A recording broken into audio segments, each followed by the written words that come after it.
有毒的南天竹，一种美丽而危险的植物，对咳嗽有用。大家好，这里是全息科普，今天我们来说说南天竹。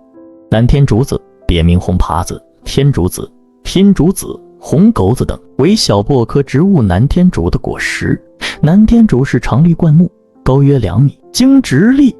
圆柱形，丛生，分支少，幽嫩部分常为红色，叶互生，格质有光泽，叶柄基部膨大成鞘状，叶通常为3回羽状复叶，小叶片椭圆状披针形，先端渐尖，基部楔形，全圆，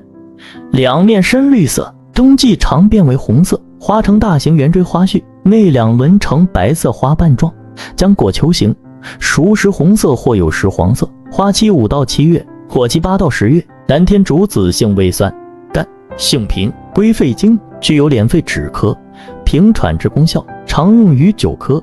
气喘、百日咳。南天竹不仅可以用药，更是一种美丽观赏植物，是各地园林景区中的常见绿色观赏植物。